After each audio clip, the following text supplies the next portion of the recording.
So that's Kiwi's room's door, because she's always free in there except when she sleeps.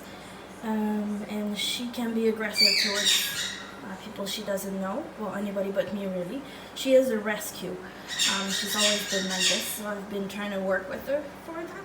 So it's a work in progress. So that's her room. So that's her cage. So I put her in there because she doesn't like my cell phone for some reason.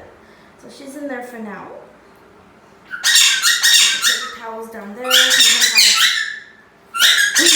Hi, pretty girl. And she has a nice window. And that's her food stand. She has a little light underneath the table. That's her cover when she sleeps. I put a little bit of light because it gets really dark here at night. So she just has a very dim light. And that's the closet I put all her stuff. Just her toys and paper towels, and that's their carrier cage.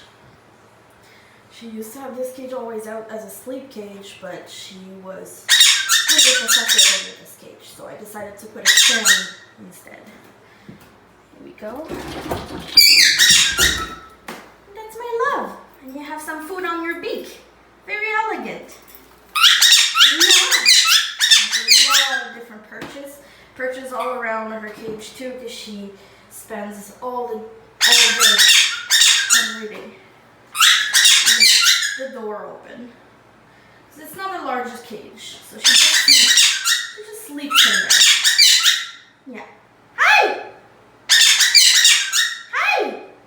Kiwi! She is fully flighted, and she likes to perch beside the window talking to her friends outside.